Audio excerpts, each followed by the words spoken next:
Hello guys, my name is Max and I'm a personal trainer. A lot of my time is spent helping people get into a really good shape. But I think more importantly is to help people sort this out. Because for me, for a lot of my life, having a bad mindset actually fucked a lot of things up. And when I sorted it out, my life became really, really good. So just as passionate I am about getting people in shape, I am even more passionate about helping people sort their head out. And in this video, we're going to talk about anxiety and overthinking and how to overcome those two things. See, when I was 11, I moved to a new country. I moved to the UK from Ukraine at 11 years old. So essentially, I had a immigrant experience as a child. Now, my life wasn't bad. My life was really, really good, and my family is amazing. But naturally, when you move countries and you don't speak the language, you do have a lot of anxiety, and it is quite scary, especially as a fucking young kid. But before we go any further, let's clarify what anxiety is. Anxiety is your body's response to a perceived threat, which means stress, you feel tight, you start overthinking, you have racing thoughts, you might even start sweating. That's extreme anxiety. But the key here is perceived threat. It's wherever your body perceives to be a threat. Now, is walking down your local street on a Tuesday a threat? Probably not. But for a lot of people, it actually is. And they do get anxiety just walking around on a random Tuesday. Let's define overthinking. And I think overthinking is just an extension of anxiety. It's them racing thoughts in your head. It's you being paralyzed by your own thoughts to the point where you don't know what the fuck to do. You start stuttering and essentially just freeze up. It's a shit feeling, and I don't want anybody to be there.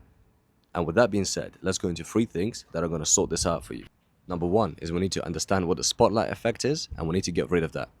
Spotlight effect is this idea in our heads as human beings that we are the center of the world and this planet spins around us.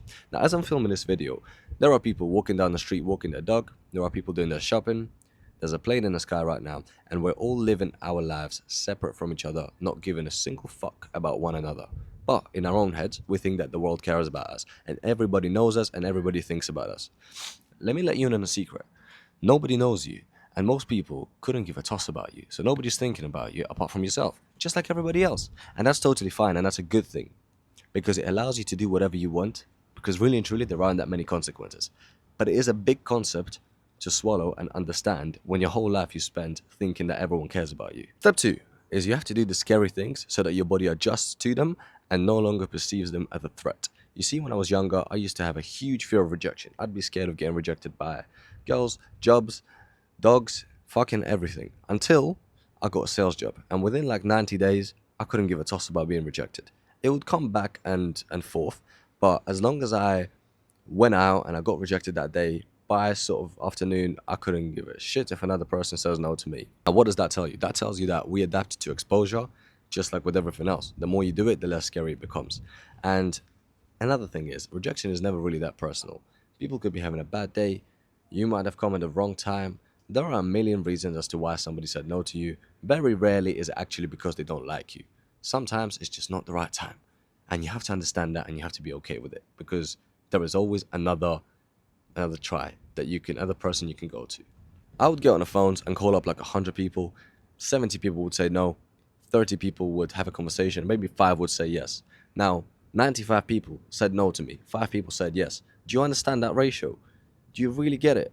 So next time you get rejected, just understand you have to get rejected 9 times before somebody says yes to you. And with that in mind, rejection becomes way less scary and you stop overthinking that much. The last and final tip is just putting everything together and practicing it every single day. Being mindful of your thoughts and your actions and controlling your emotions. Breathing, journaling, whatever helps you, do it. And do it consistently every single day. Just like we spoke about rejection a second ago, go out and get rejected. Get accustomed to feeling anxious so that you stop feeling anxious. It's a paradox in and of itself. You have to do the thing that scares you for it to stop being scary. Now, some of the things that I used to do and I still do is number one, breathing. In for 4, out for 4. Slows you down in any situation, no matter how stressful it is, and just allows you to stay level-headed. And number 2 is writing down your thoughts. When you're feeling overwhelmed and anxious, write down exactly how you're feeling and why you're feeling that way. Read it 4 hours later when you're feeling more calm, and you'll realize that it's just your mind playing games on you as always. And it's not really that bad, and it's all a bunch of bullshit.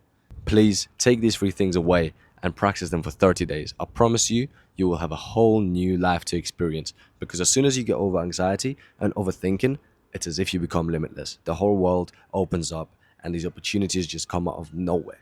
Good luck. I will see you in the next one.